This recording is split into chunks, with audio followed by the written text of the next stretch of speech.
బలంతో జన్మించిన మహావీరుడు. కానీ లోకం అతడిని గుర్తించింది మాత్రం అవమానంతో. తల్లి ప్రేమను త్యాగం చేసిన జననం, మిత్రుడి కోసం ప్రాణాలే అర్పించిన జీవితం. అతడే కర్ణుడు. ఆయన గురించి మనం ఈ వీడియోలో తెలుసుకుందాం. నేను మిమ్మల్ని యుగాల వెనుక ఉన్న ద్వాపర యుగానికి తీసుకెళ్తున్నా. This is Geeta. Welcome to mythology vision Telugu.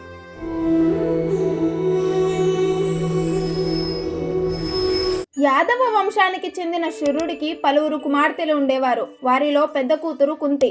శురుడి మేనత్త కొడుకు అయిన కుంతి భోజునికి సంతానం లేకపోవడంతో కుంతిని దత్తత తీసుకుని తన కూతుర్లా పెంచుకున్నాడు.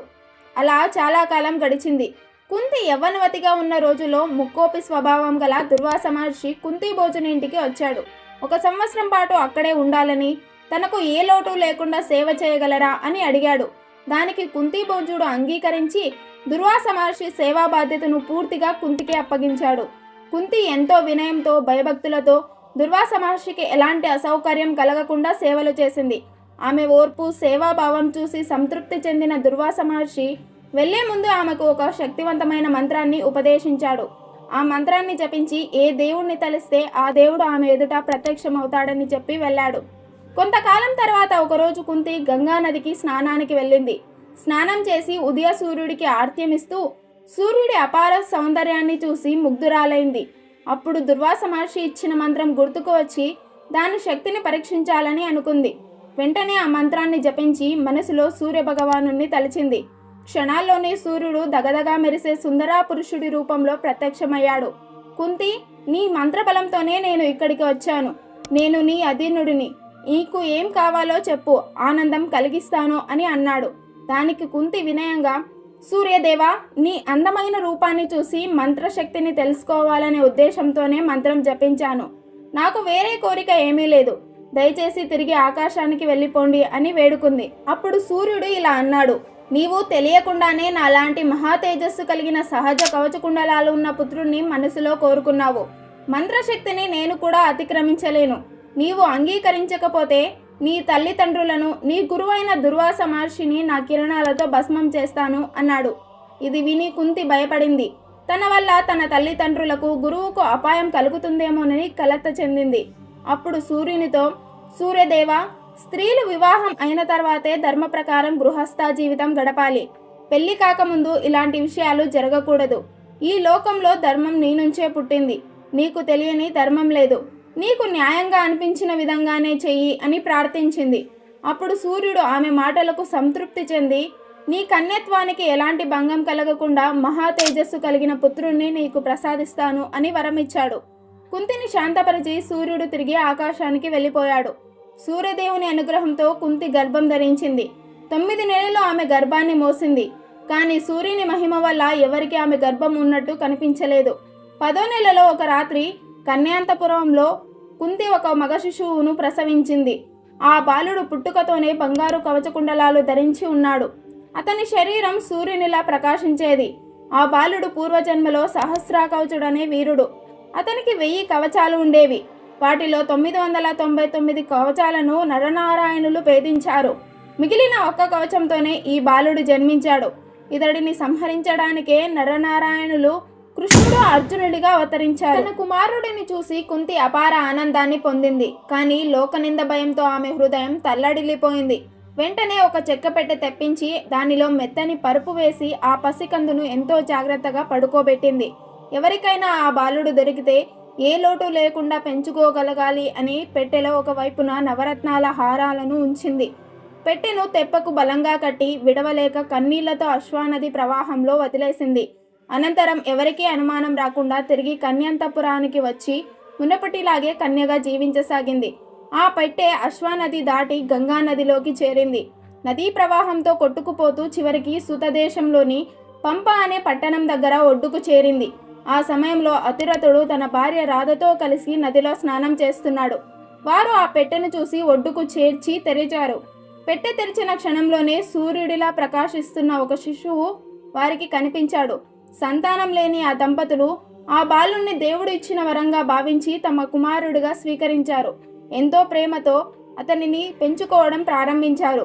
అతడు సహజంగా కుండలాలు ధరించి పుట్టినవాడు కాబట్టి కర్ణుడు అని, బంగారు కవచంతో జన్మించాడు కాబట్టి వసుసేనుడు అని, రాధ పెంచిన కుమారుడు కావడంతో రాధేయుడు అనే పేరుతో ప్రసిద్ధి చెందాడు. కర్ణుణ్ణి పెంచుకున్న అతిరథుడు దుర్యోధనుడికి అత్యంత సన్నిహితుడైన రథసారథి. అందువల్ల కౌరవులు పాండవులు ఎలా ద్రోణాచార్యుల వద్ద యుద్ధ విద్యలు నేర్చుకున్నారో కర్ణుడు కూడా వారితో పాటు అదే ఆశ్రమంలో అన్ని అస్త్ర విద్యలను అభ్యసించాడు.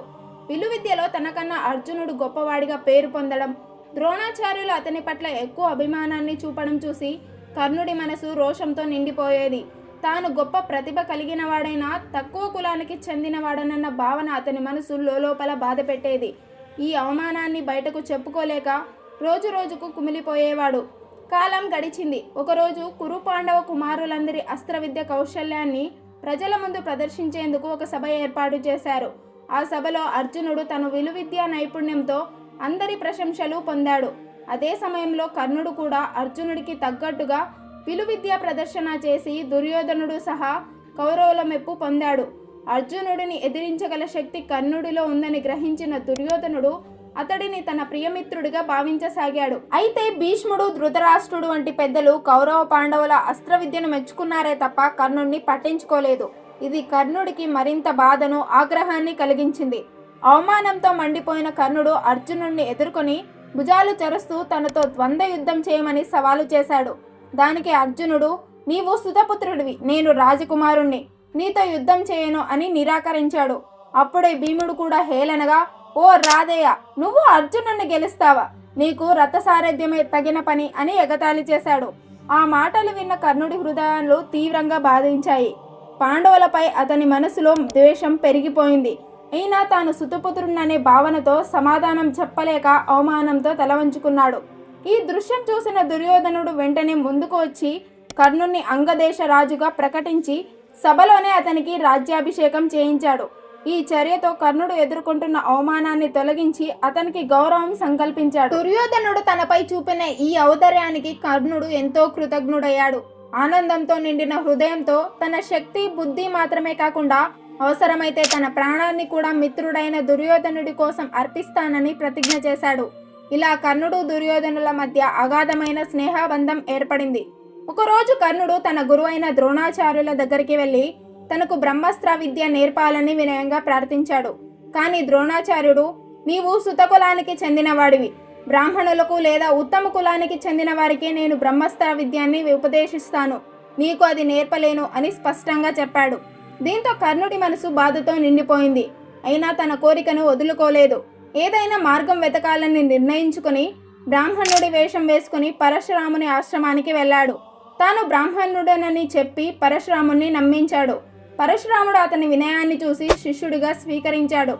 అలా కర్ణుడు పరశురాముని వద్ద బ్రహ్మాస్త్ర విద్యను మాత్రమే కాకుండా భార్గవాస్త్రం వంటి మహాశక్తివంతమైన అస్త్ర విద్యలను కూడా సంపూర్ణంగా నేర్చుకున్నాడు. ఈ విద్యలన్నీ నేర్చుకున్న కర్ణుని యుద్ధంలో జయించడం అర్జునుడికి సాధ్యం కాదని దేవేంద్రుడు గ్రహించాడు.